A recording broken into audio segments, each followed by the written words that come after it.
Welcome to another episode of the Harder to Breathe podcast. I'm your host, Ryan Dusick. I was the founding drummer of Maroon 5, but I'm now a registered therapist, coach, speaker, author, and mental health advocate. With me, as always, is my co-host, Duck Maillard. How you doing, Duck? I am good. It's a beautiful Thursday morning here in Ventura, California, where I'm still hanging out. Well, Oxnard, technically. But yeah, it's beautiful.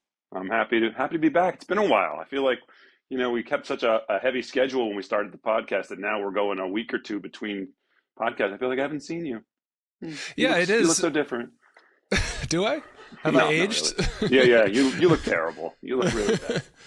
Well, you're looking good. You look like the theater life is treating you well. Yeah, it's revitalized my skin and facial hair. How so?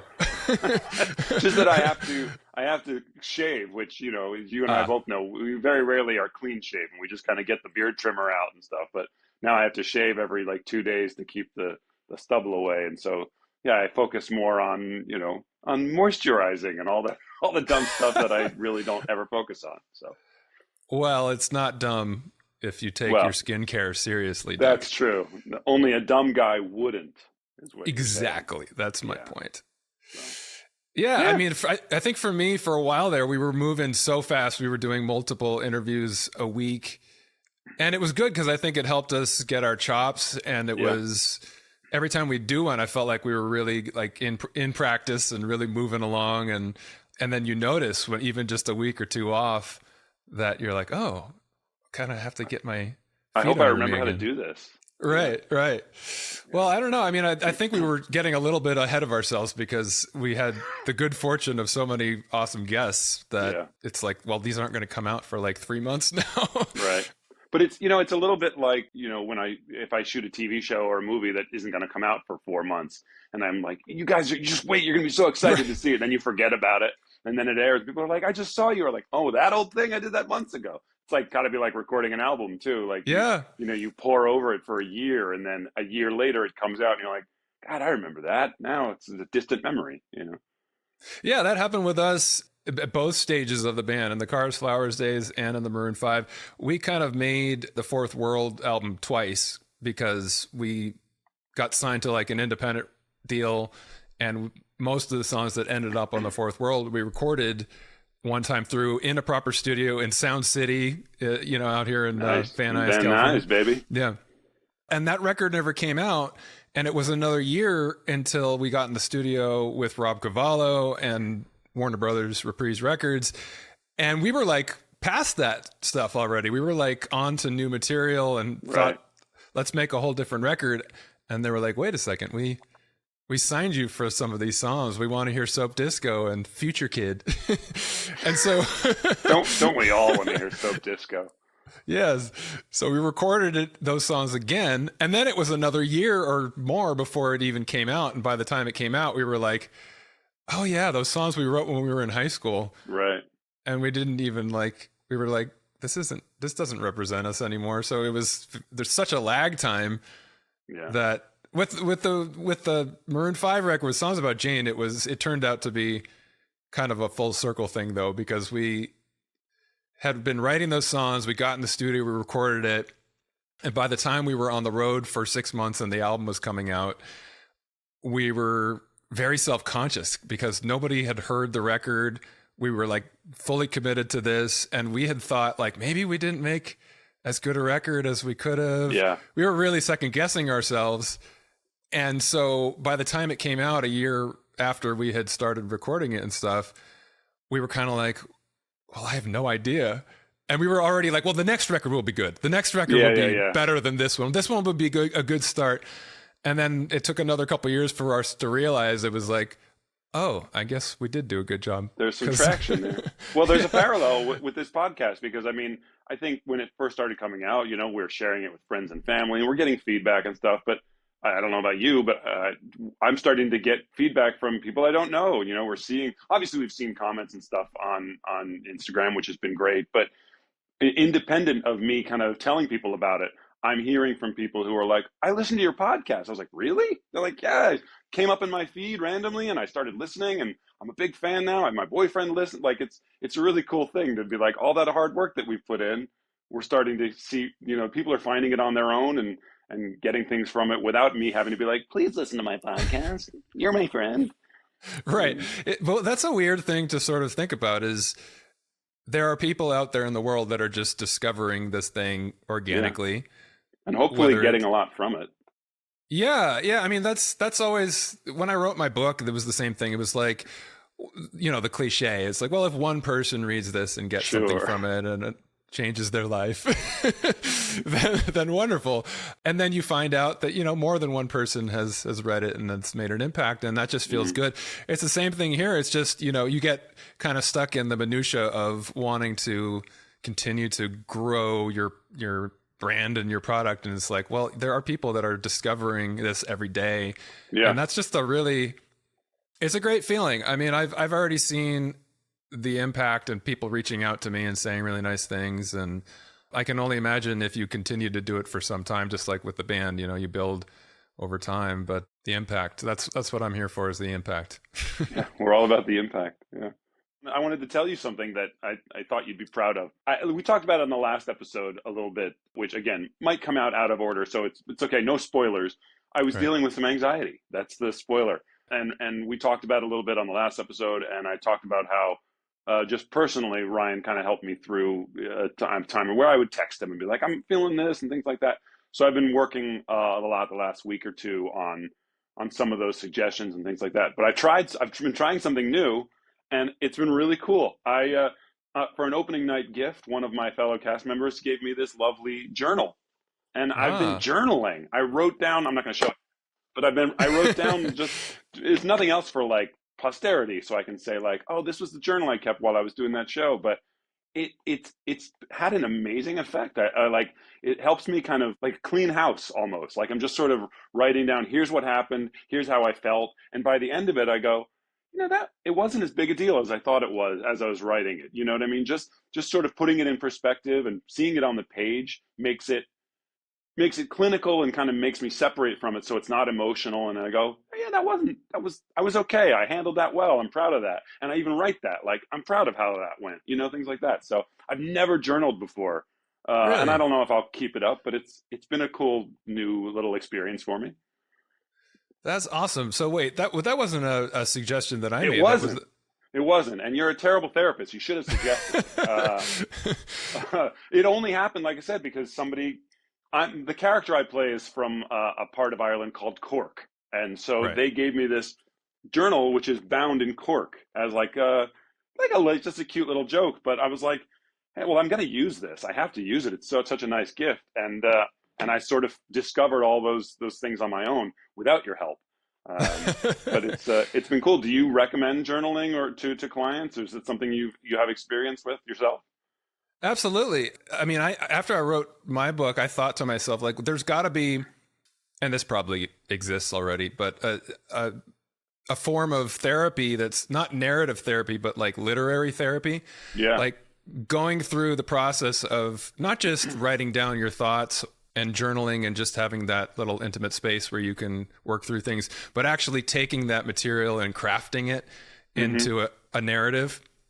It's kind of like narrative therapy, but I think that was really helpful for me. I don't know if everyone is oriented that way. Not everyone is a writer or gets as much out of that process.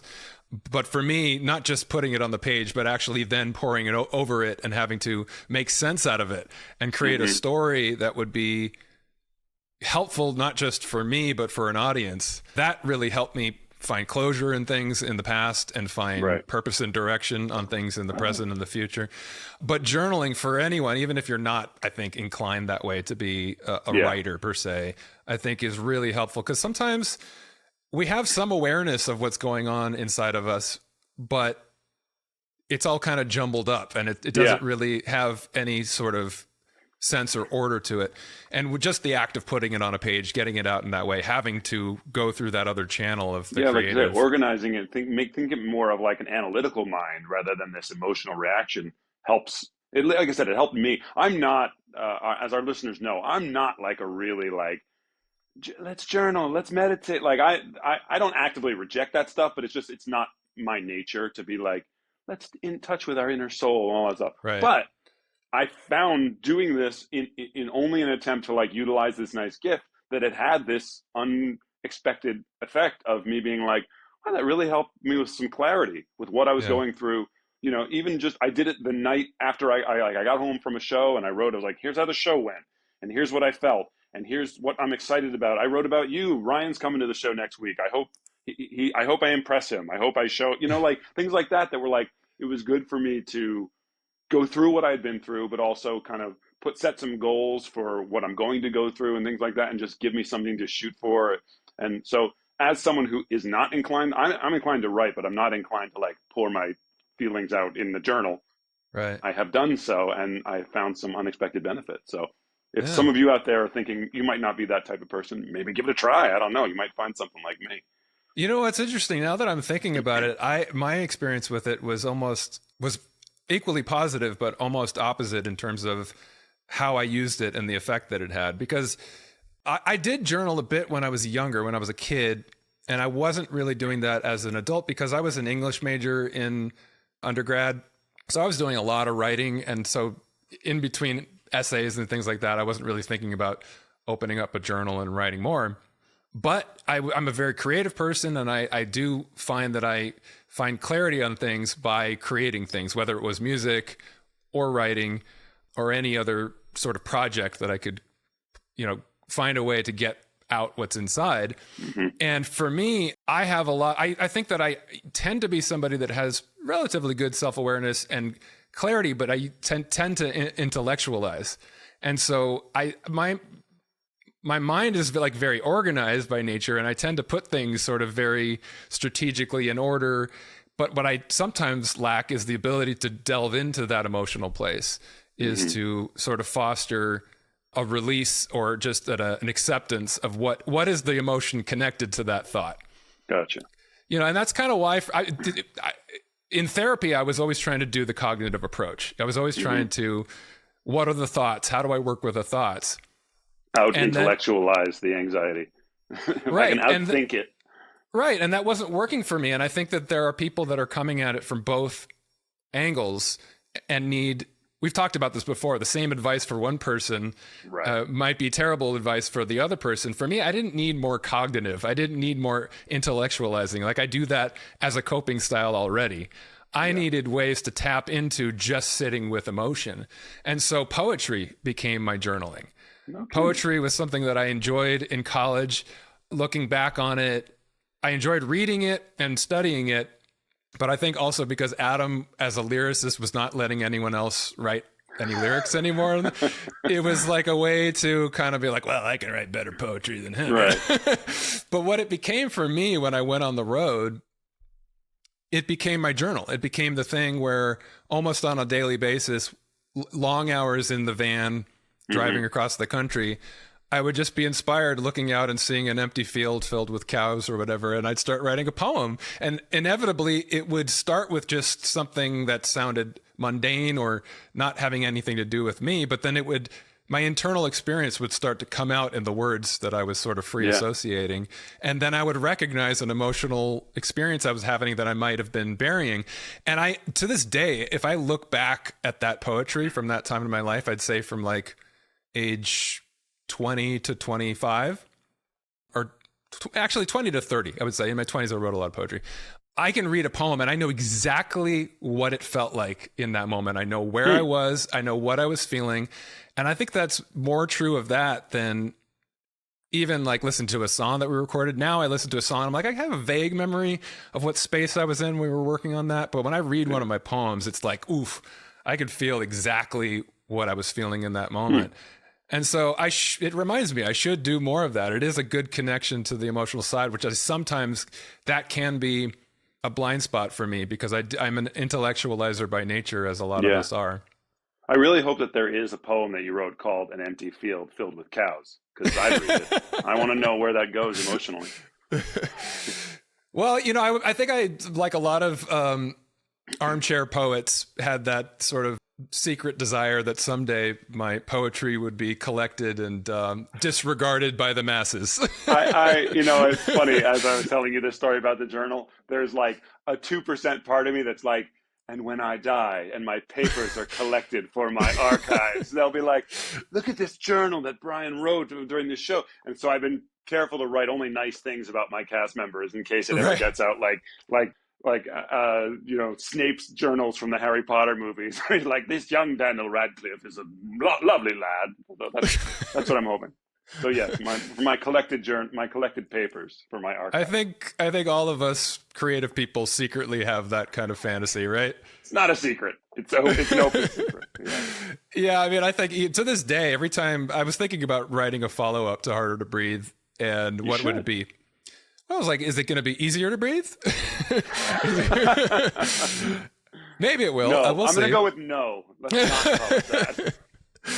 But I was like, maybe I can work my poetry into it. Maybe each chapter will start with a poem from a moment in my life, and then I'll talk about how I worked through that emotion. An empty field filled with cows. My first tour across America. Yeah, I think we're on to something. I think this is definitely. We'll workshop it. We'll get back to you. I need some more feedback from you to help me through this. All right. Well, on today's episode, we have a really interesting a couple. This is a kind of a new thing for us. We have had a duo, a married couple. Yeah. Right. So their names are Jessica and Aaron Winder, and I almost hesitate to give too much of the story away in their intro. Normally, it's like you want to set it up, but I feel like this is kind of a unique story that when I read it, I was introduced through a mutual acquaintance, and he just sent me a short email, and just reading it right off the page, I was like, this is so, I don't know, heartwarming. And so I don't want to give too much away, but they're a successful couple. Jessica is a coach and HR consultant who works in the corporate world with individuals and with groups to help people, navigate that world and better facilitate, outcomes, and helps people with career coaching, that kind of thing. She's also a keynote speaker and has done very well in that world. So she's got a lot to share just in that, in terms of how to help people in that regard. Her husband, Aaron, is an attorney and has an interesting backstory as part of the first Black father-son attorney duo in the state of Nevada. He's the owner, and which blew my mind when I read that. I mean, kudos to them, but shame on Nevada for never having a father-son lawyer do. I don't know. Anyway. Yeah. I don't mean to throw shade at the entire state of Nevada, but still, that was a little bit of a surprising stat. Well, there's got to be a first for everything, I suppose. That's true. So they're already interesting people. Their relationship, I guess it's not giving too much away to say they're both in recovery, and they have a lot of sobriety and twins. They're raising twins. I'm going to leave it at that. Because I kind of want to hear them tell I think I want to do something a little bit different. Normally, it's like I don't want it to be just another show where we just have someone tell their story, start to finish, from birth to the present moment. But I kind of want to hear them tell their stories because it's an interesting one, and I think that as much as what they have to share from their speaking and coaching kind of stuff, I think their personal stories will be fulfilling to hear. So, and from my perspective in Parent Corner, where I'm always giving the my son version of the things, to hear it from parents of twins is, I have friends who have twins, and man, I love my son, but I couldn't imagine having two of him. So the struggle that parents of twins go through is a unique experience that it takes a special breed of parent. So kudos to them ahead of time. Absolutely. Yeah. All right. So as always, if you have any comments or questions for Duck or myself on the Harder to Breathe podcast, you can send us an email at hardertobreathepodcast@gmail.com. We always love for you guys to like and subscribe to the show on any podcast format that you ding. And leave hit comments. The bell or whatever. Yeah. Reviews, comments, all these things help. It helps us to get feedback. It helps to spread the word, and we really appreciate the engagement. So, anything else I'm missing? I think that's it. Just, I'm going to write about this in my journal and get the feelings out on the page. Excellent. Well, I look forward to reading that in 20 years. No. Tell me. When 40 when years? I die and they're in my archives, you can read them. My papers. Okay, so apparently I'm going to outlive you. That's the prediction. Yeah, I mean, let's be honest. I don't exercise like you do. All right. Without any further ado, our conversation with our guests, Jessica and Aaron Winder, right here on the Harder to Breathe podcast.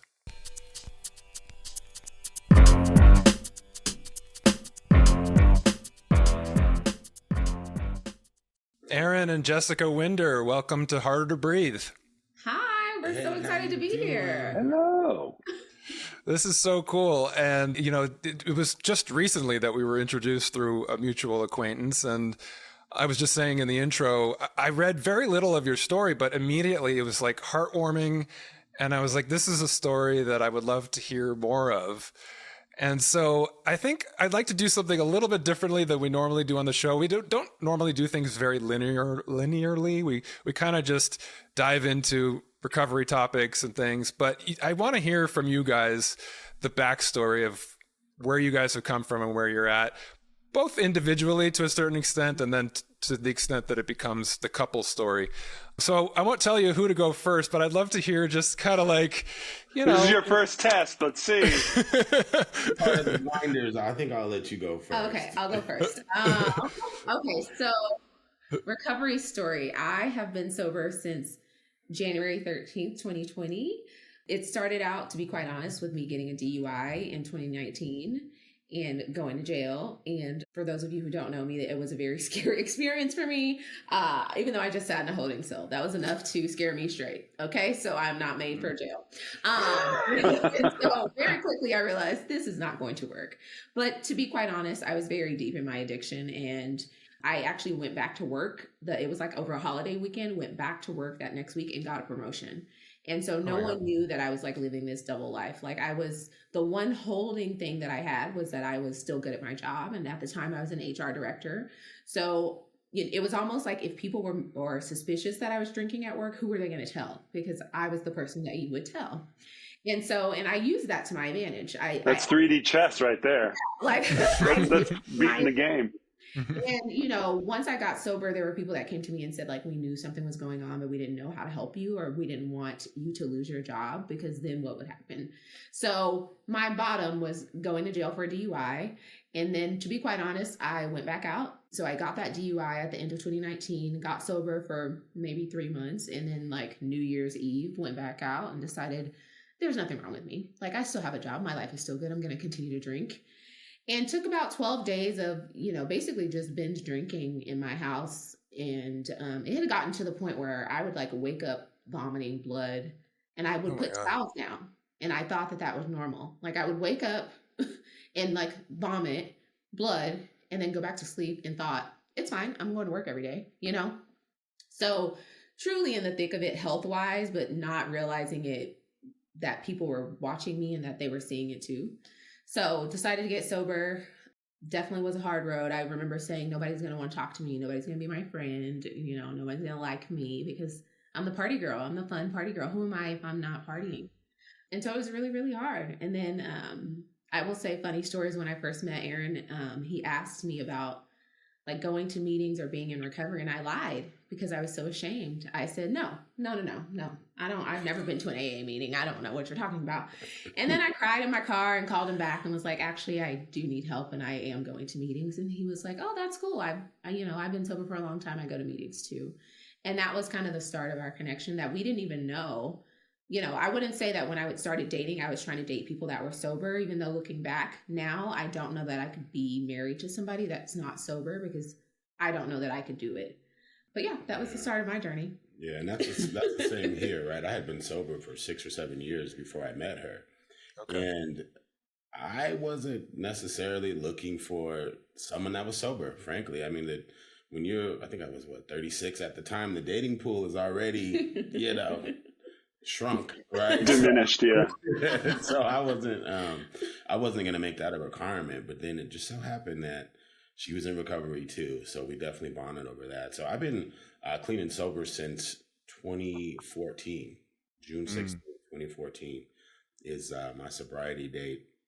My story is one of those of really like a pothead, right? Like a real pothead, like in high school and most of my 20s, right? But it's really deeper than a pothead, right? Because I've binge drink. And then when I got to college, I would do some more experimenting with, frankly, harder drugs, harder substances or whatnot.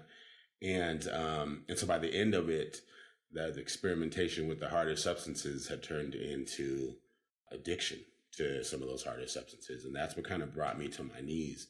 And I'm grateful for it because, frankly, when you're for me, let me speak for me. As a pothead and like a binge drinker, but as a pothead, I was able to kind of, maintain, right, continue to like go to school and keep a job and all those kinds of things. But my goals and aspirations, had been kind of, they dimmed, right? They had, I had to change those, right? Because there's no way I could reach those, the life I was living.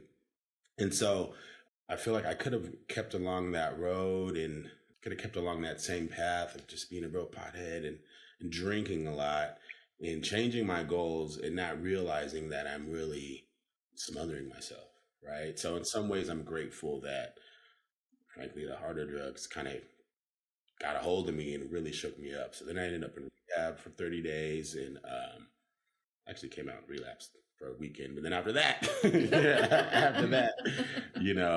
I am, right? I've been clean and sober for 10 years, Amazing. Mm-hmm. Well, it sounds like both of you would have at one point fallen into the category of what we sometimes call high functioning addicts. Like you both had, schooling and career and had jobs that you were to some degree functioning well at while you were, actively using and abusing substances in some way. I want to kind of push into like, if you guys had that kind of background where you were obviously motivated, intelligent, had a lot of skill set and the wherewithal to go out in the world and do things. So obviously there was a lot going right for you guys. What was it that led to the abuse of substances for you? Like, how did that become an issue? Because people associate, successful people with not having real big problems like that. And as we know, as recovering addicts, like it's not just people that are, in the gutter that have problems. It's CEOs and people that are on top of the world. Athletes, end up with substance issues and other addictive tendencies. So what was it for you guys? What were you dealing with internally as you were walking into this world of success and moving up in the world that substances and this kind of behavior became an issue for you? Oh, I think for me, the word I would use was like hyper independence.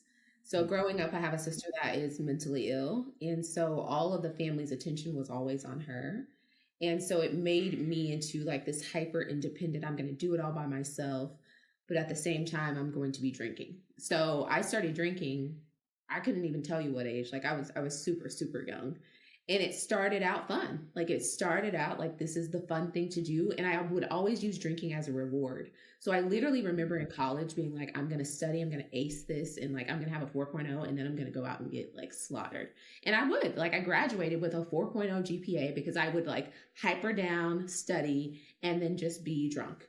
And it was a reward. And that reward then morphed into more than a reward. It morphed into, I need this to get up in the morning. But it started out as a reward for like, I'm good, so I deserve to be drinking. Yeah. See, growing up, I just saw a lot of binge drinking, a lot of pot smoking. So I really didn't know another way to cope with life. Right. And at the time, I didn't even think I was coping. I thought I was this cool, like Rastafarian, you know what I mean? Like I'm just, I don't know. I didn't realize that really I was like coping and overcompensating and trying to deal with things that I just didn't know how to deal with. It's just a regular child. I mean, of course I have some stories from my childhood and this and that, but it's really just the inability to cope is what led me deeper and deeper into my addiction. And it's one of those things too, because I don't fault marijuana, right, or alcohol. Like I don't really fault the substances. Some people are fine, like, whatever, doing whatever they do.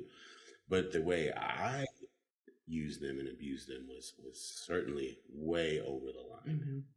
I think it's so interesting. It's just full disclosure. I am not a recovering addict. I've never really had any. I've never been drunk. I never did drugs, not as a strong moral choice. It's just something I never did.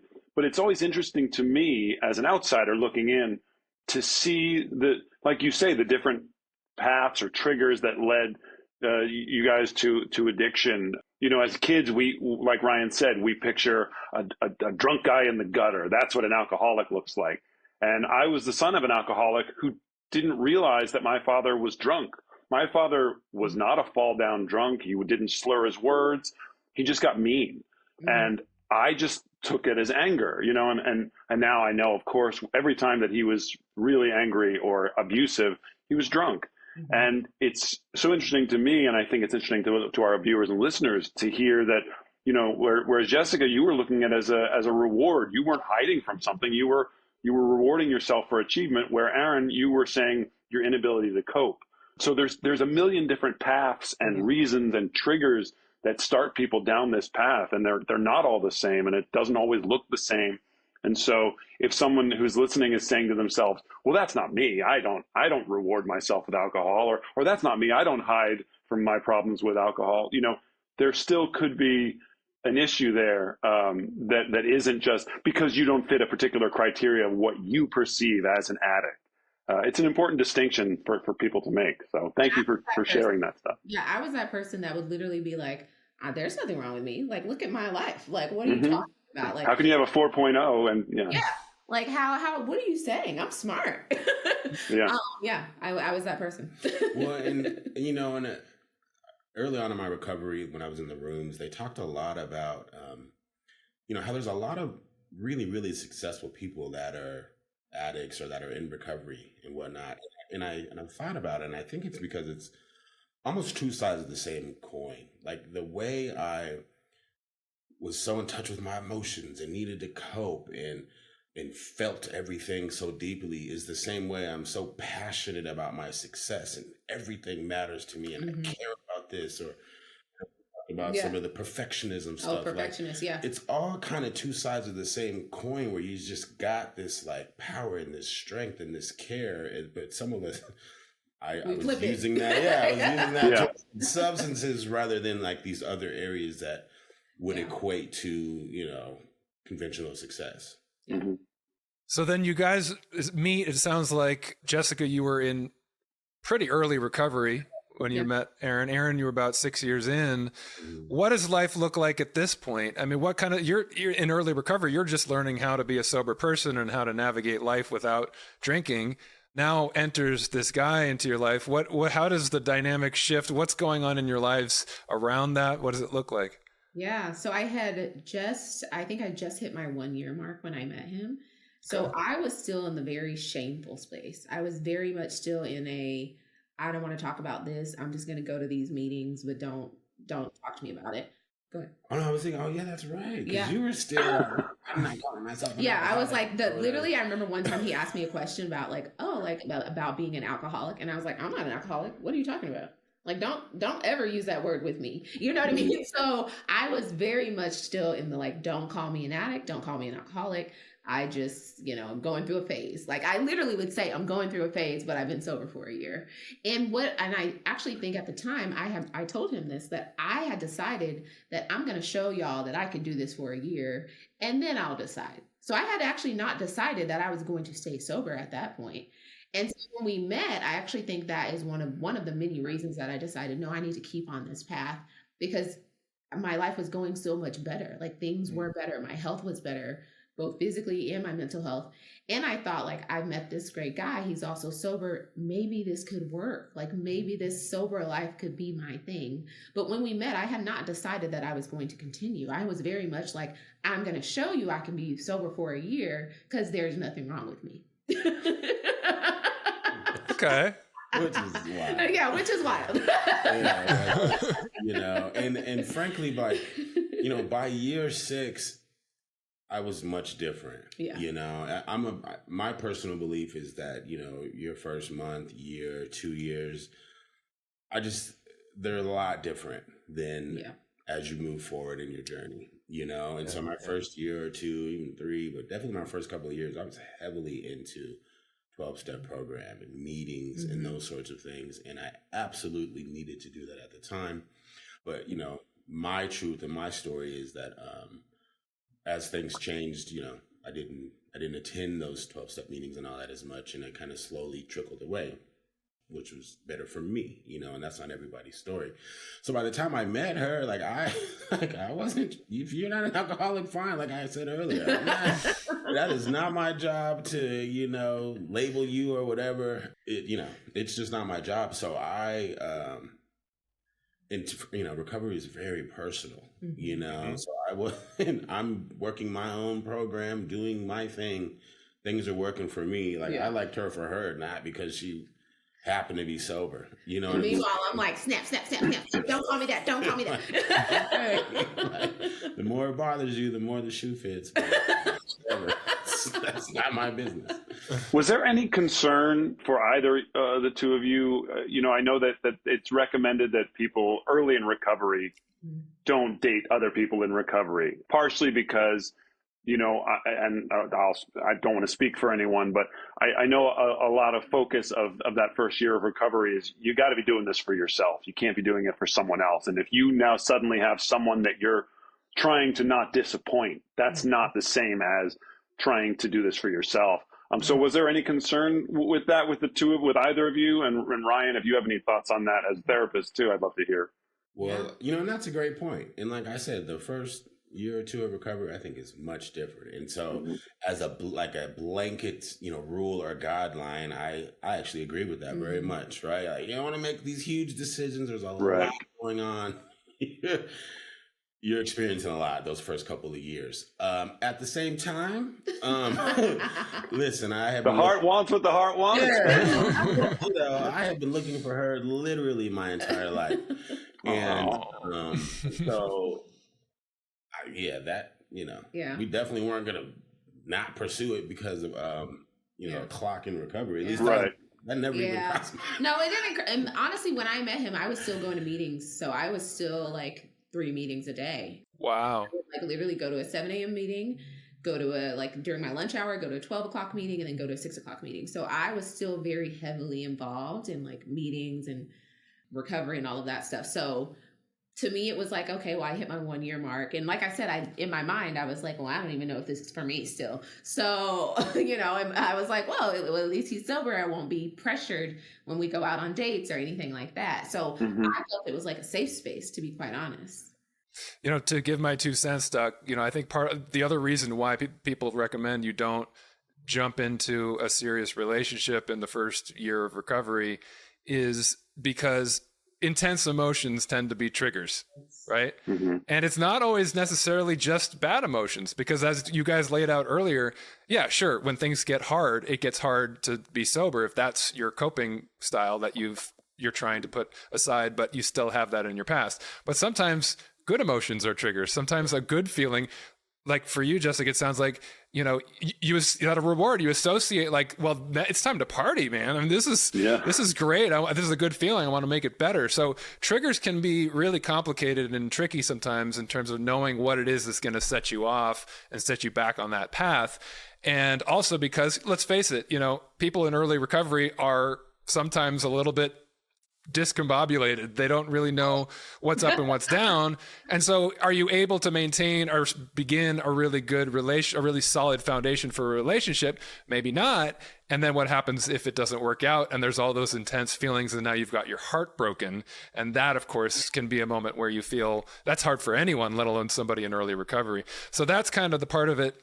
But the other thing for me was when I was in early recovery, I remember people telling me, I had a therapist who was in recovery, and people in meetings would tell me, at your 1 year birthday, you're going to feel like a totally different person than you did a year ago. At your 2 year birthday, you're not even going to recognize the person you were when you were in your active addiction. You're going to be a whole new person. Like the way that you think, the way that you behave, the way that you go about your day and your week and your month is going to be different. And by the time you get to year 5, you're going to be doing things that you never could have possibly imagined you'd be doing when you were in your addiction, because you just didn't have the wherewithal to even dream certain dreams, let alone live them. And I've also heard that you don't really even fully get your marbles back from addiction until year 10. So I'm looking forward to that. I'm at 8 years right now. I'm looking to year 10. Apparently I'm going to get my marbles back then. But I'm curious for you guys. What if you never had marbles to begin with? That's where I'm at. Well, maybe for the first time, maybe, yes. Yeah, who knows? Sorry. So it sounds like in a relatively short period of time, 2020 to 2024, your lives have changed in some pretty profound ways, both professionally and personally. You met, you started this relationship. Take us along that journey. Yeah, so we met in 21, dating for 6 months before we got engaged. Oh, wow.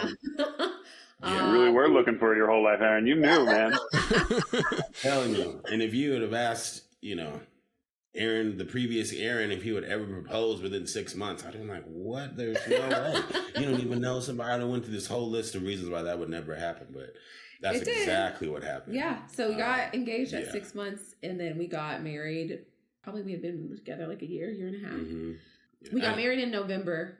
Well, we moved to Las Vegas. So he was in law school. Mm-hmm. So he finished law school. We moved to Las Vegas, which is where he's from. Like September, right? And so September we moved to Las Vegas. November we got married. December I got pregnant with twins.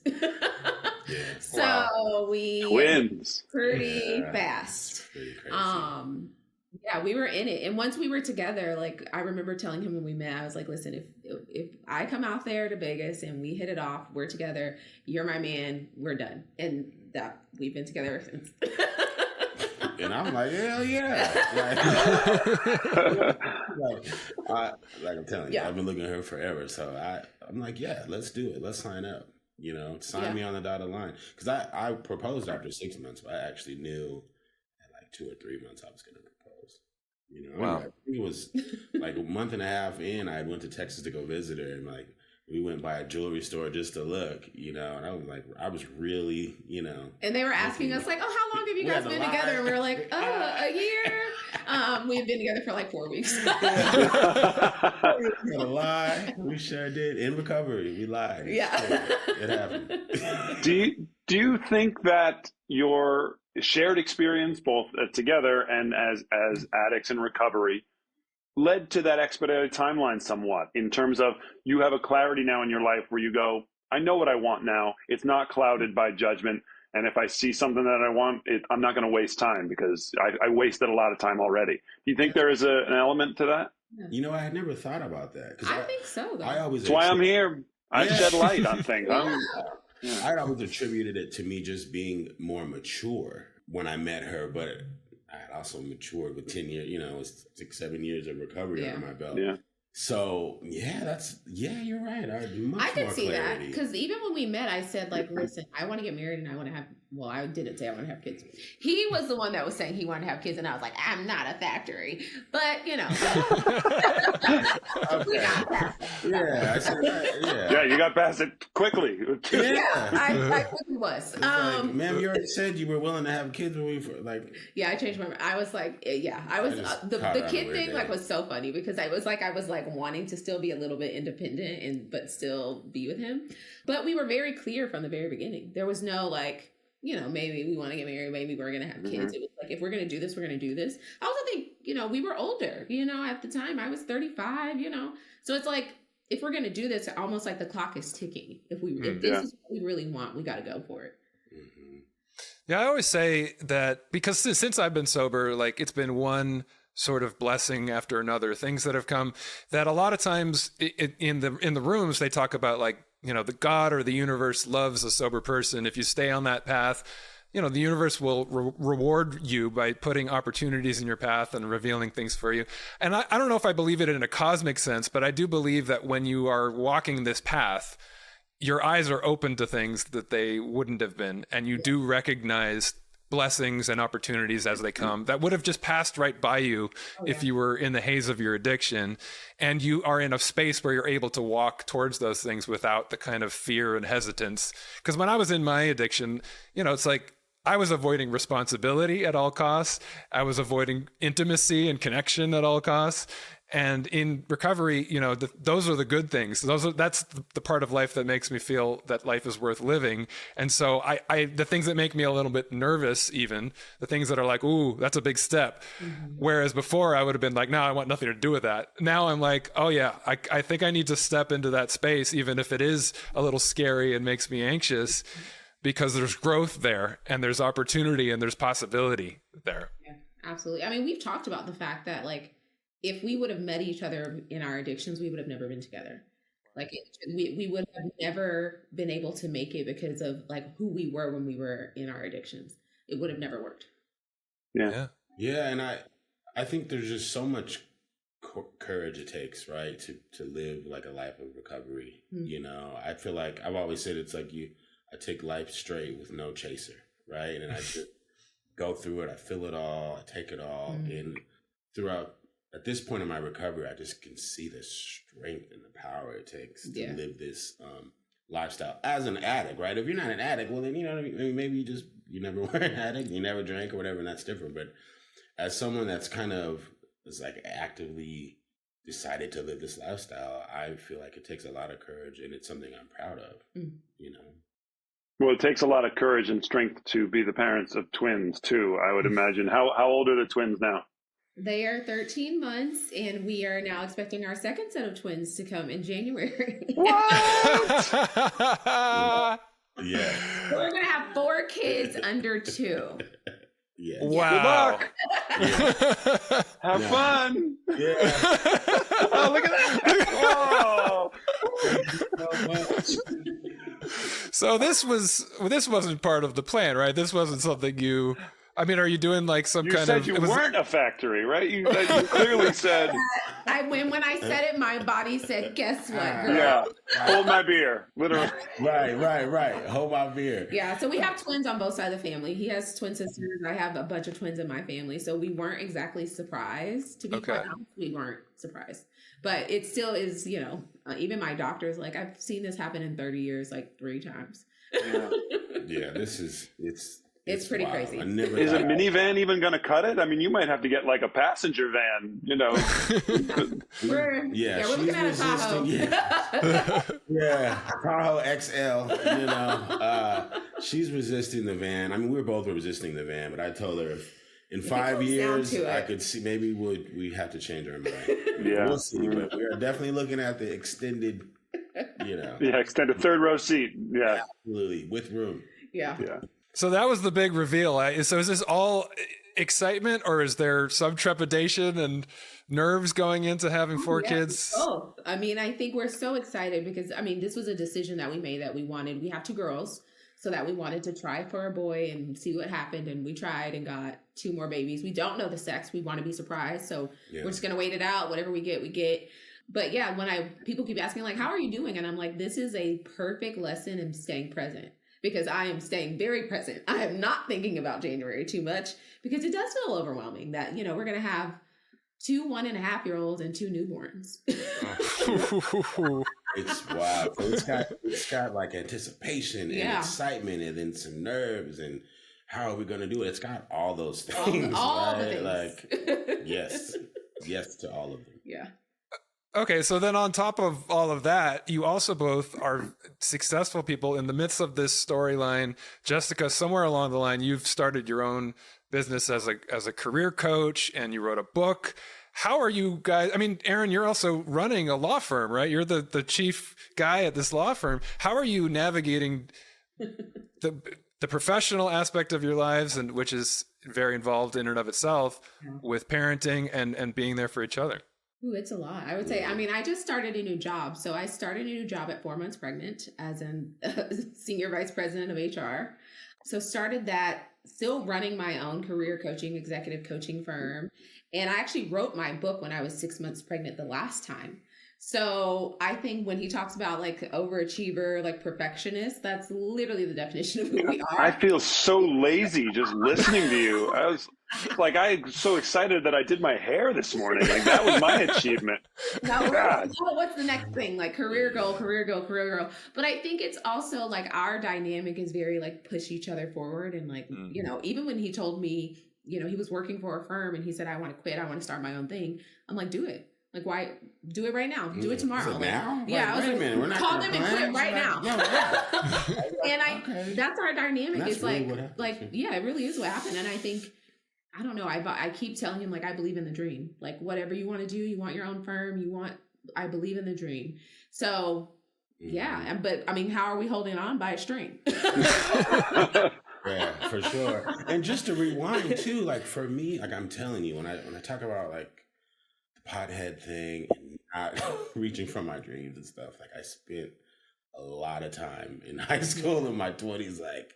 Because you went back to law school at what, 35? Yeah, I went back to law school at 35 as kind of a second career. And so for me, like being busy and having meetings, even running errands, right? It's like a blessing from recovery kind of thing. Sure. So I love having a full action-packed life, you know? Which is what we got. Which is what we got. And the great nanny. Like, shout out to our nanny. Shout out to our family, because it is... We have a good support system, I would say. For sure. Yeah. Yeah. Because all these things that we want to do, our family is like, as you can imagine, they saw us at our worst. And so to see us now, they're like, we will support you. We will do whatever it takes. He just got back from going to Houston for a law conference, and my mom and my aunt flew down to help me with the girls. Like, we have a support system that's willing to help us, especially because they saw where we were headed and we turned it around. And so I think now they are even more like team us. A question that I always ask parents, and we've talked about it on this podcast a lot, but I'm curious to your answer of it, because I think you're coming at it from a different perspective. I have a 10-year-old son, only one, so comparatively a relatively easy road. Super easy. Right. But in the moment, it was the hardest thing I'd ever done. You know, my wife went back to work. I was at home a lot with my infant son. I had the same timeline. We got married in April, bought a house in September, and we're pregnant by December. I mean, we were like, let's get it going. But I found the thing that was strangely helpful to me was having the room to admit to friends and family that it wasn't the most beautiful time in the world, that I was miserable. You know, like, I love my son, I love my wife, but it was a miserable time sometimes being up at, all hours. Do you guys allow yourselves to not to wallow in that, but just to acknowledge, hey, this is not always the best.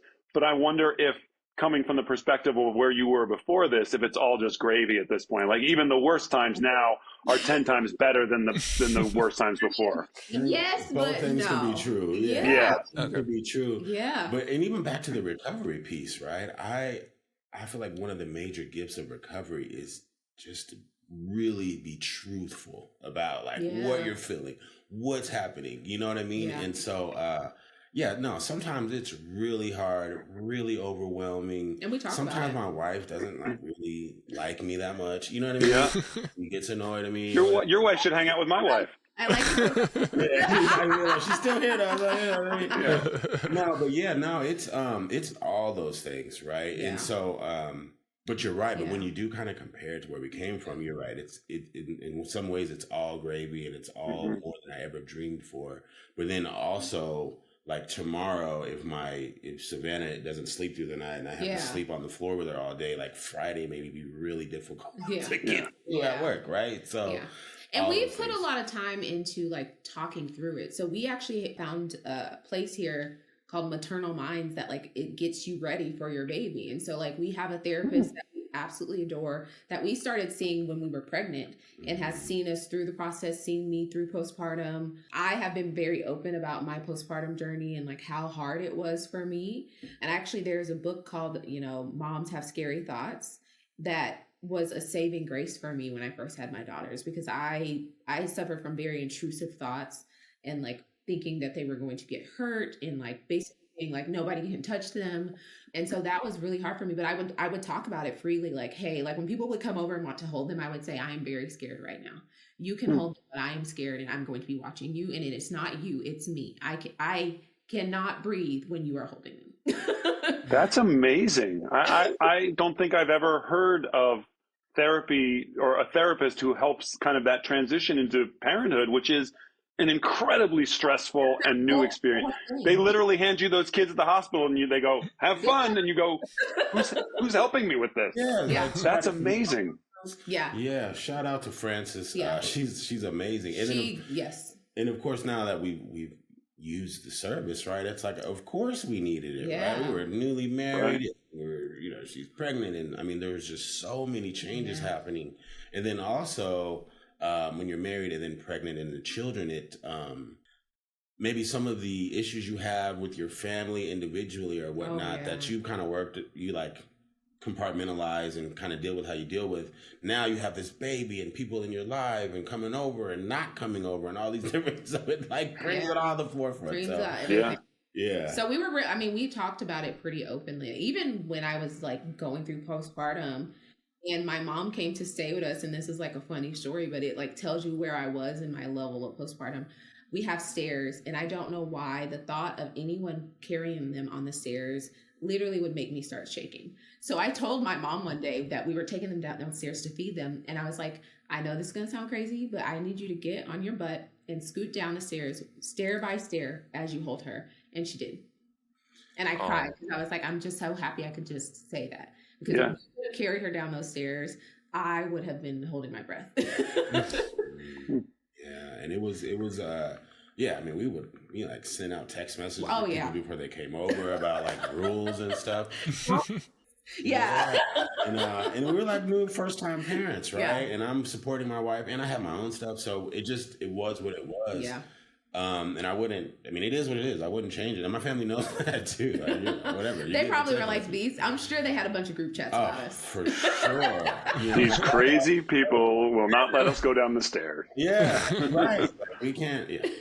And now, and think about where we came from, okay? Like literally, I'm like drunk driving, and now I'm like, don't walk down the stairs with my baby. Yeah. Families are like, and we own that. But now, you know, much better. We're in a different place now. They're toddlers now, so they don't care what we think anyway. And it's like it doesn't get any better. Let me warn you. They never gonna care what you think. Well, even though I don't have a set of twins and another set of twins on the way, I could relate to what you guys are describing a lot in terms of your personalities and temperament. I'm a perfectionist as well, and you know, achievement and kind of setting new sites, new projects as a way of always moving forward is a big part of like my self-definition, how I see myself. I'm always like venturing into new things, and that can be both a wonderful thing. It could push you forward into new ventures and new opportunities, but it can also be at times a lot to handle, you know, when you put pressure on yourself to be always performing at such a high level. But I always do remind myself in the same way when I have a week where my life is just, I've packed too much into the week, or I'm just exhausted. I didn't get enough sleep. And I'm like, maybe I'm not at my best and I feel like I'm underperforming. And is this working out? I always have to remind myself and have that gratitude. It's like, this is, even on my worst week, a lot better than it was when I was passing out on my couch every night and like avoiding the things that would actually bring a sense of purpose and fulfillment into my life. And it sounds like for you guys, both professionally and personally, you really have leaned into what you really want out of life, what your values are, and what is purposeful and meaningful for you. Mm-hmm. Absolutely. It's funny that I think now, like I told you the story about literally how I was like vomiting blood. Now I'm over here drinking like pressed juice and being like my body and, you know, like I have to make sure I'm okay. And it's like, oh girl, how far you've come. Yeah. Yeah.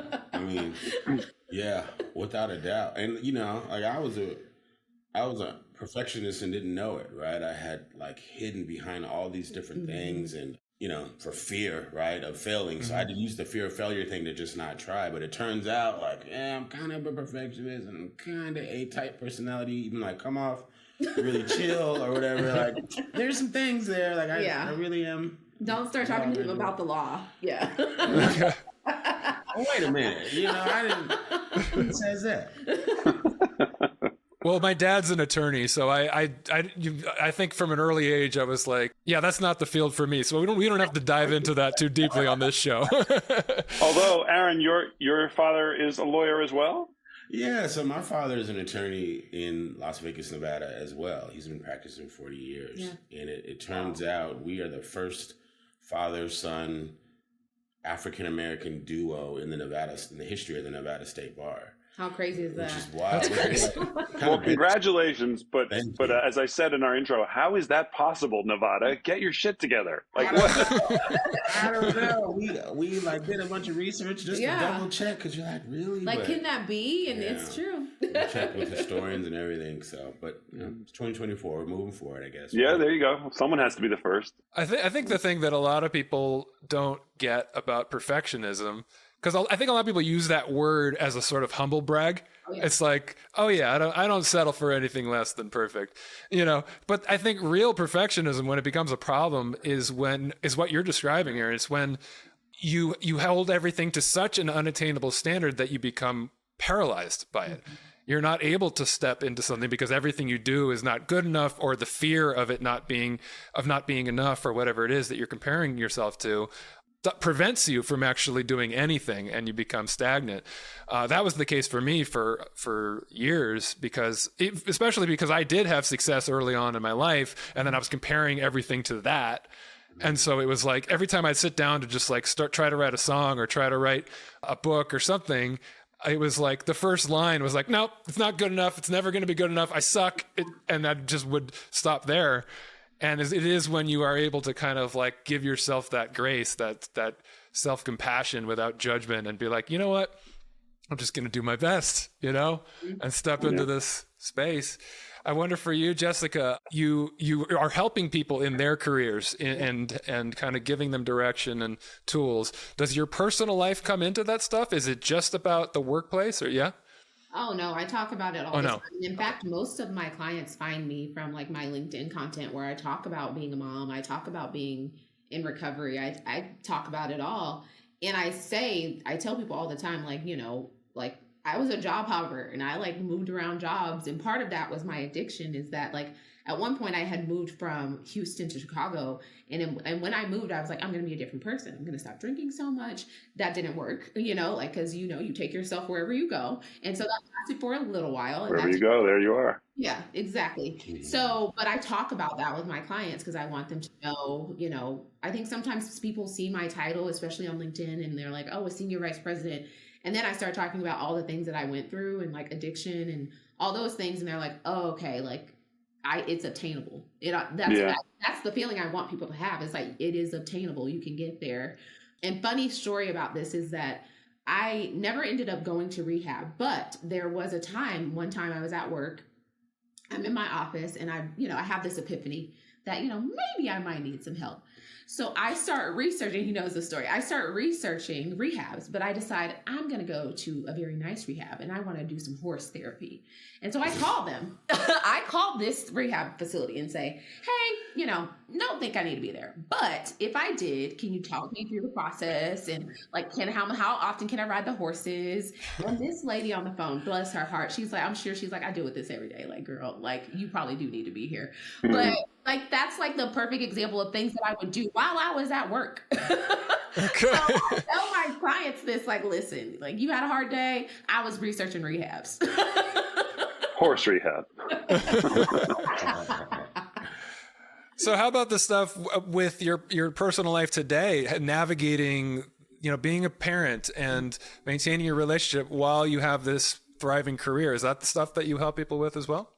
I definitely, I'm open about like our relationship and how we've like made it a priority that like once a week we try to go on a lunch date, because going on dates in the evenings with two babies, you just can't do it. Not going to happen. Yeah. Right. Like, so we go on lunch dates because that's when our nanny is still here. Like even those like tips and tricks, and even just to say out loud that I do have a nanny and I have support has been like a game changer, because there has been shame around that like, I do have somebody here supporting me while I'm working full time. So I try to just speak about it because it takes it away. Because I know I tend to be easily shamed. I know that about myself, that like if someone says something back to me, I'm quick to feel like, oh, well then I should not do this, or I should feel ashamed.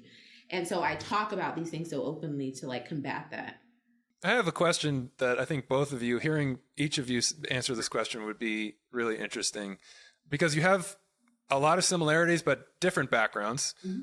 And I get to ask this question a lot, and it's always kind of the part of an interview when I'm the interviewee that I enjoy most. If you were able to go back and talk to your younger self before you got all the help that you needed and found this path of recovery. And what would you say to your younger self? Let's say right in the middle of the times when things were rough, when you needed to hear something most. For each of you, what would that lesson be?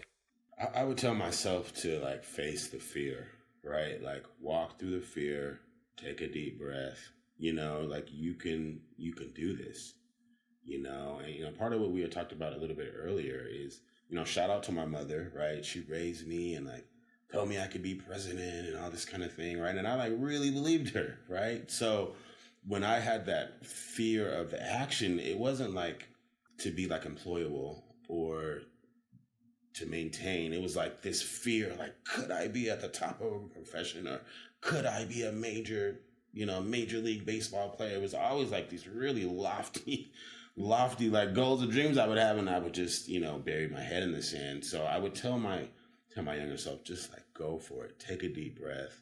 Matter of fact, failure is actually a good thing. You can learn a ton. The more no's you get, the more kind of failure you can build up, the more successes and wins and yeses you get too. So I would give my younger self a real old man talk. I love that. I like that. Oh my God, yeah. I think I would tell myself that actually drinking is not a part of who you are. Because to me, drinking was my part of my identity. And so I was not able to separate the two. So if I could go back and talk to that Jessica, I'd say, actually, drinking is not a part of who you are. It's because I really could not see myself not drinking because I started so young. So there was no, like, honestly, from teenager on, I didn't know a Jessica that didn't drink. So it was so ingrained in me that this is who I am. So that's what I would say. You mentioned that it was a part of your identity. I can relate to that a lot. Do you feel that in sobriety you almost had to mourn the loss of that identity, or like, yeah? Oh yeah. I would, like, literally the first year, I think I would cry all the time. And part of that was that I at the beginning refused to change my friend group, and birds of a feather flock together. And so I refused. Like, I will say, I went to jail on a Friday. The next weekend, I went to New Orleans and was like, I'm not going to drink, but I'm going to go to New Orleans with my friends because I'm not drinking. That happens. Yeah. That's an easy goal. I would put myself in those type of situations and be miserable the whole time. So, yeah. It is. It's because I think that your drug of choice is almost like a relationship. Oh, yeah. It's like either the best friend that you had or a romantic relationship that at one point it had to have been deeply fulfilling at some point. There was a passion there. There was something that it brought into your life that felt really good. Mm-hmm. And somewhere along the line, that relationship became toxic. It became a friendship that was not serving you anymore, or a romantic relationship that was now bringing more distress into your life than good. But just like a relationship, you have to, it's even if it was, at the end, it's totally toxic, you still go through that heartbreak of the ending of that relationship and realizing like, okay, I've only known this for this long. And it's, the longer the relationship, the more that process is. It's like, this has been a part of me and my identity. Who am I if I'm not that person in that relationship with that substance? Mm-hmm. Absolutely. I feel like for the first year I mourned, like every chance I got, I was mourning that I couldn't drink, or woe is me. Or I would look at friends that had also gotten DUIs and didn't change anything, and I would be pissed off about it. Like, I actually went through and blocked people on social media that were my friends because I didn't want to see them having a good time, or what I perceived to be a good time. Well, and that's exactly why the rooms so that's why I needed to be there right at the beginning to like get some of this stuff off your chest. And I would have these like using dreams, or I would have, like you said, I would have friends that were still running around doing what they were doing, and I was kind of jealous of that to some degree, and so that's why having that shared community, be able to share some of that stuff with, and maybe someone that's been through it, like it really helped a lot. Oh yeah. So the two words I would use was mourning and jealous. I was jealous I would literally look at people that were drinking and get pissed off. Yeah. Like walking around just mad at every restaurant. Yeah. Sure. Yeah. I'll admit something honest that I actually feel, not just because I want to be part of the group, But being a guy who it's sort of, those who know me, Ryan knows, it's part of my identity that I'm the guy that never drank, guy that never did drugs. Mm-hmm. There is a part of me that sort of is sad that I do have the option, but I feel sometimes that I don't have the option to ever be like, maybe I do want to maybe I'll try smoking pot, like, but I feel like I've gone 47 years now not doing it, and people would be so disappointed in me in the same way that, like, no, you're Duck. You're the guy that doesn't do that. You can't do that. So I feel like even if there was a part of me that was like, I'm ready to try, I don't know if I'd be able to. I feel like that I'd be betraying the trust or the perception of me to everyone that knows me too. That's a very interesting one. So very interesting. And I just think being able to admit Yeah. I just like to make it about me, But admitting that to yourself is such a big deal, right? Because it's okay, you know, like sometimes, whatever, I think this or that. And what's interesting about you, Duck, is so now at this point in my life, like you and I, we would probably be better chance of being friends, and I like totally relate, right? But back when I was younger, you would have been so mysterious to me. Ryan said that. Ryan said I was like an enigma really to him. Freaked out. I was not understood. Probably because I was like halfway jealous of like the strength and the power, right? But I would have been like, that dude Doug, he's cool, but like he's got to go by 10 p.m. We got to turn up. You know what I mean? And that's literally what. Now I'm like, I like Doug. Yeah, I like hang out with totally Doug. be friends. Yeah. I'll come to Vegas. We'll make things happen. I'm dating guys. Like I remember one time before him, like this guy reached out to me and we're talking, having a good conversation, and he's like, "Oh yeah, I want to take you on a date." And I was like, "Oh, okay, like which bar do you want to meet at?" And he's like, "Well, actually, I don't drink." And I was like, "Click." Yeah. Bye. What are we going to do? Go walk in the park? And now that sounds like Yeah, I was like, now, really nice. Now we did that a lot. We walk in the park all the time. Well, it's jokes aside, it is interesting that at this stage in my life, it's harder than you would think it would be to admit to yourself and to admit that others that maybe you've changed your perception of things. Like my sister and I, we've had this kind of playful relationship for years where it's like, "What's up, idiot? What up, dummy?" And as I've gotten older, there's a part of me that doesn't want that anymore. Like I want to be more affectionate with my sister. I want to hug her and tell her that I love her, but she doesn't, and so it's weird for me. I almost feel ashamed that I want to be like, I don't want to call you idiot anymore. I want to give you a hug and tell you that I love you. And I sometimes feel like that wouldn't be accepted, and it's interesting how we still struggle with, even if it's a change for the better, we struggle with sort of acknowledging that maybe I'm not the same guy I was at 25, and that's okay. Whatever that means, And that's something I've been going through a lot, right? Is I've changed a lot, and sometimes I can't tell if it's because of like recovery or I'm just I'm a 40-year-old man now.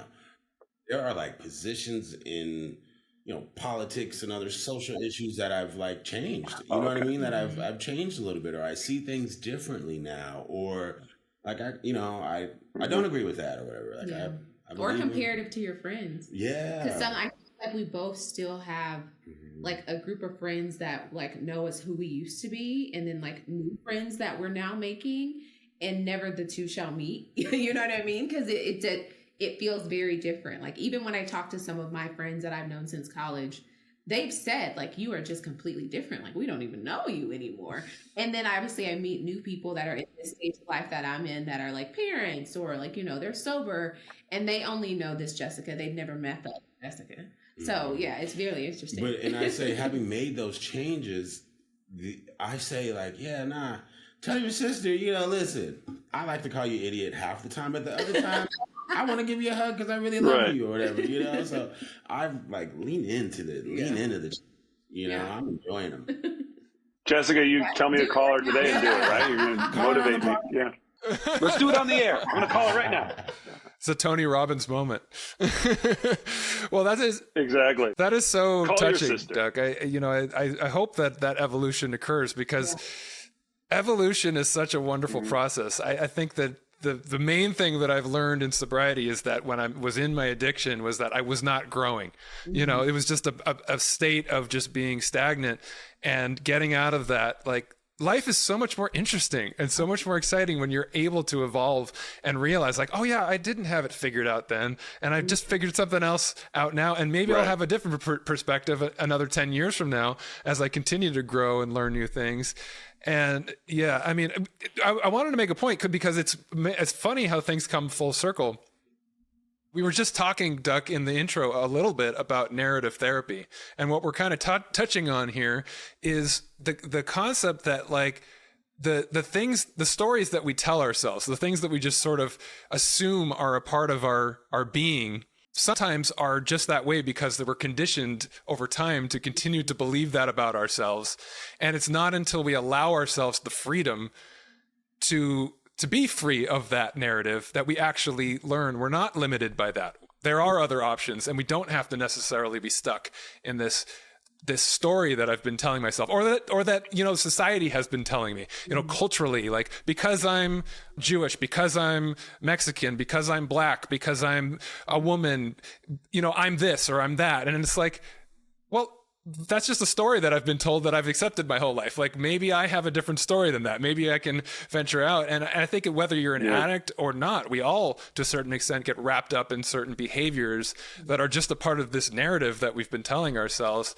And what's kind of evolving in this conversation for me is that we're all capable of kind of analyzing that in a sober mind and moving forward and growing and finding new narratives for what actually defines us and creates real purpose in our lives. Yeah, you can create a new story. I mean, think about us too, if you would have met us 10 years ago, and now fast forward, like we have daughters that hopefully, if all stays the same, will never know their parents to drink.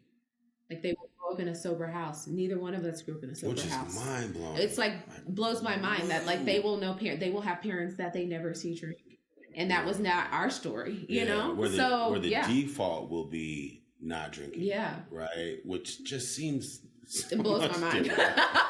than how I grew up. But once again, back to the courage tip, right? Having the courage to like try something new, to, face that narrative that I continue to tell myself, and the courage to change it, slowly but surely, or in one fell swoop. I don't know, whatever it is for you, And maybe one day you too can have a wall full of proclamations and diplomas that are very impressive. These are all mine. He asked to put his up there, and I was like, "Why would I put your degrees in my house?" Right, like I gotta. No, get that law degree out of here. Nobody cares. You're not even really allowed in here. There's a secret code to get in. So, Aaron, I want to ask you one more question before I get you guys out of here. I've been dying to know, and I think there's probably a lot of ladies listening to this that would like to hear the answer to this question. Well, you mentioned, I think at least twice early in the interview, that Jessica was somebody you've been waiting for your entire life. And I would love to hear, because the romantic in me would love to hear, what is it about Jessica that was the thing you've been waiting for your whole life? Wow, that's fantastic. Yeah, it turns out I'm a romantic as well. I didn't know that. And like, just like when it comes to like my career and these goals and aspirations, like I knew I was never going to like settle. Right? I just was never going to settle. And when you're 36, 37 and you're like never going to settle, you're like, okay, well maybe I need to wait a minute. Let's define settle. But I met Jessica, right? And obviously she's beautiful and physically attractive, which is, amazing and fantastic. And like we can definitely text about that as boys and stuff, but the other stuff below the surface, like, is really what matters. I remember one of the first conversations I had with her. She's like, well, "What are you looking for?" And I was like, "Well, I'm looking for someone that's what did I say? Versatile. That's versatile or whatever." Which it's terrible saying it out loud, but I sort of meant it.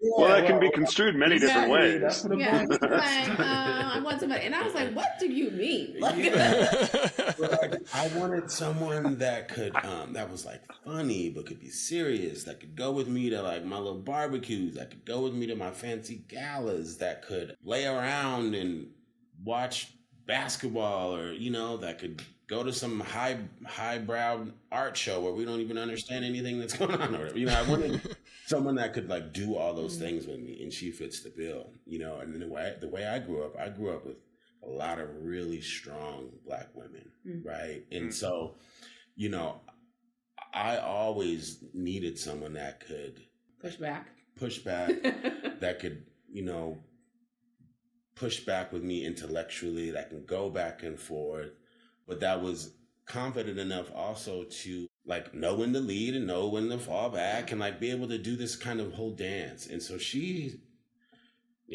one of the smartest people I've ever met, the funniest person I've ever met, you know, the most caring, like all those boxes she checks for me, you know. And like for me, you know, for other people, I don't know, but for me, she's all those things. And so when I met her, I said, "Oh my, you know, yeah, I'm locking it down immediately." Put a ring on it. And you know what? I like to tell this too, because when we met, I was living in Spokane, Washington, and she was living in Texas, and we had met on eHarmony. Yeah, we met. I slid in his DMs on eHarmony. She did. Okay. I thought she was like a catfish or a bot or whatever, you know. I don't believe you. So anyway, and so she asked me to do a book club. And so we did a book club with this book by Brene Brown about like shame, with all these different authors. And so we did this book club, and so we were able to get basically super deep really fast and vulnerable, you know. And I feel like that's what really kind of opened me up to, wow, my most vulnerable part she accepts and actually identifies with a lot of them. We had a lot of very open and honest conversations from like day one. And even the thought of doing this book club, when I was like, "Hey, do you want to do this book club with me?" And the next day he bought the book, I was like, okay, he understands my level of nerd. That I'm like, we're on the other side of the United States. If we want to get to know each other, we're going to do a book club, and we're going to talk every night about these stories. And the stories were like not roses. Like literally there were stories on shame and trauma and all of this stuff. And it started everything. Mm-hmm. But see, like I wanted a woman that was in the book club, whatever. Even though I wanted someone with all these little fancy degrees that we could make fun of. You know, so she really is perfect for me. You heard it here first. If you want to find that perfect, be versatile. The word for today. That's the key. Whatever that means to you at home, listener. Physically and okay. Yeah. Well, that's beautiful. Jessica, was that the moment when you realized he was Mr. Right for you, or was there a different moment?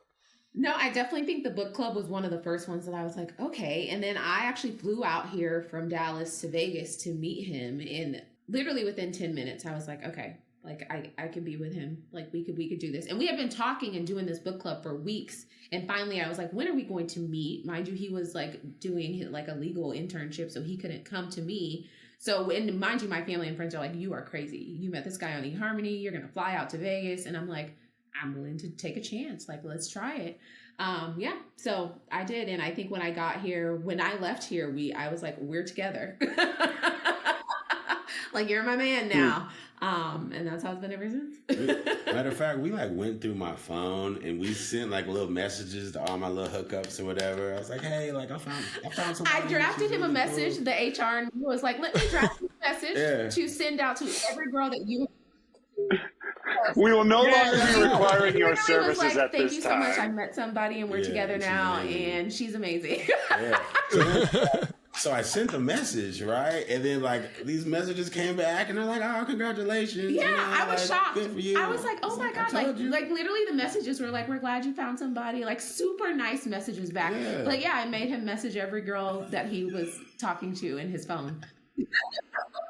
But that probably helped you too, Jessica, to know that the caliber of women that he was dating were, you know, women who would be happy for him that he found love. That's great. As we tell people that, they're like, you're crazy. I was like, yeah, the HR me was like, here you go. Here's a script. There had to be one, though, that wrote that was like, what's her name? I'm going to find her. Yeah. Come find me. You're mine. We just blocked her, you know what I'm saying? That's not part of this story. I got it. Okay. Understood. Yeah, let's keep it romantic and well, this has been a lovely and touching and romantic episode of the show. I thank you guys, Aaron.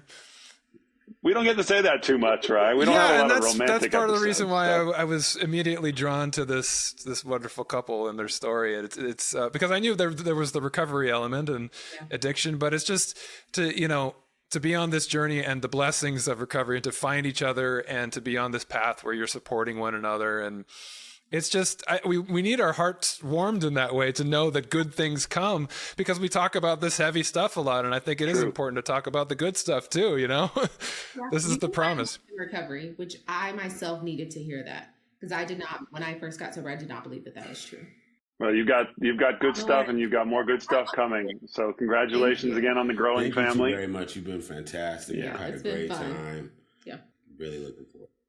Let people know, both of you, how they keep in touch or reach out and find you or follow you. Where should people look? I would say for me on LinkedIn, that's kind of my bread and butter, where I do executive coaching and all of that. So you can find me under Jessica D. Winder. And then my website is hiddengemcareercoaching.com. Helping people find the hidden gem within, and that actually is the name of my book, is The Hidden Gem Within, and you can find it on Amazon. Yeah, you can also find me on LinkedIn. It's Aaron Winder. You can certainly visit my law firm's website at thewinderlawfirm.com. Reach out anytime, and I'll answer any questions, and we can hang out and figure some things out together. So you need law advice or you need career coaching? We're your people. Amazing. Aaron and Jessica Winder. I think I said Winder earlier, so I apologize for that. This has been great. Thank you so much. This has been another wonderful conversation here on the show. Join us every Tuesday for new episodes on the Harder to Breathe podcast. We'll see you next time.